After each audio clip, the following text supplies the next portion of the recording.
دل کا پہلا دروازہ غضب کا دروازہ ہے۔ آپ نے اپنی زندگی میں کبھی ایکسپیرینس کیا ہے؟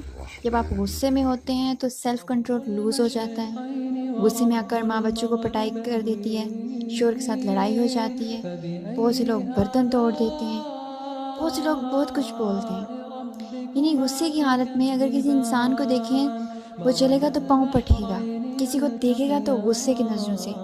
انسانی نظریں انسانی محسوسات کو محسوس کر رہی ہوتی ہیں، ایسا لگتا ہے کہ حیوان آ گیا۔ اگر اس وقت انسان اپنی شکل آئینے میں دیکھے تو پتہ چلے کہ انسان کی آنکھیں چھڑی ہوئی ہیں، چہرہ بھیانک ہو گیا ہے، انسان اپنا چہرہ بھی نہیں دیکھنا چاہتا۔ ایسی حالت میں انسان کی آنکھوں پر، اس کی عقل پر ایک پردہ آ جاتا ہے، جس سے وہ اپنے معاملات کو ہینڈل کرنا اس کے لیے بہت زیادہ مشکل ہو جاتا ہے۔ اسی وجہ سے اللہ کے رسول نے فرمایا ہے لا تغضبوا، غصہ نہ کرو، کیونکہ غصہ انسان کے دل کو آگ لگا دیتا ہے۔ انسان میں وہ تمام خصوصیات پیدا ہو جاتی ہیں جو کہ آگ کے بھڑکنے کی وجہ سے کہیں پیدا ہو سکتی ہیں۔ جیسے آپ دیکھیں گے لکڑی کو آگ لگتی ہے تو شعلے نکلتے ہیں، دھواں بھی نکلتے ہیں۔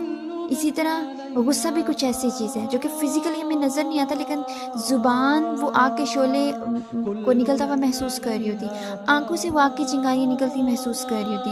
انسان کے ایک رویے سے اس آگ کا اظہار ہوتا ہے۔ آپ جانتے ہیں ابلیس آگ سے بنا ہوا ہے، اور آگ سے اس کو دلچسپی بھی بہت ہے۔ اس وقت انسان کو غصہ آنے لگتا ہے، شیطان فوراً اس کے دل پر قبضہ کر لیتا ہے اور اگلے معاملات میں خود شیطان ہینڈل کر لیتا ہے۔ یہ بات عام طور پر سمجھ نہیں آتی کہ انسان ہر اپنے غصے کو کیسے اس سے بچے۔ انسان اپنی مائنڈ سیٹنگ کرتا ہے، غصہ تو سبھی کو آتا ہے، ہر کبھی تو غصہ آ ہی جاتا ہے۔ یہ انسانی کیفیات ہیں، کچھ غلط ہوگا تو غصہ آئے گا، اس لیے انسان اپنی مائنڈ سیٹنگ کر لیتا ہے۔ لیکن غصہ کیوں نہ آئے؟ یہ پہلا دروازہ ہے جس سے شیطان ہمارے اندر داخل ہوتا ہے۔ رسول اکرم صلی اللہ علیہ وسلم نے اس غصے کو دور کرنے کے لیے کتنے گر بتائے، کتنی پیاری حکمت والی بات ہے۔ جگہ بدل لیں، پانی پی لیں۔ غصے کی حالت میں پانی کیوں پئیں؟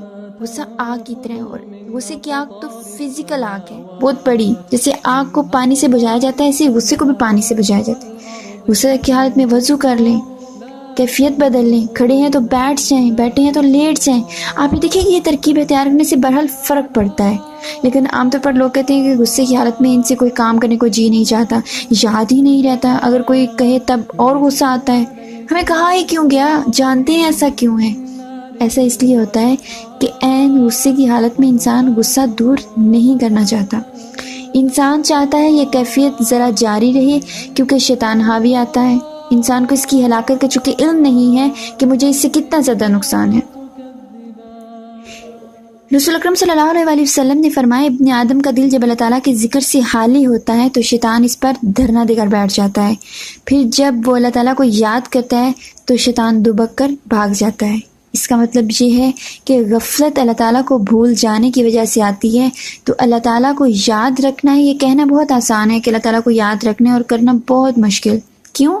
اس لیے کہ اللہ تعالیٰ کو یاد کرنا اور یاد رکھنا بھی ایک علم ہے جو سیکھنے سے آئے گا، تجربے سے آئے گا، یوں ہی کہنے سے نہیں آئے گا، یا پڑھے یا ایک فکرہ سننے سے نہیں آئے گا۔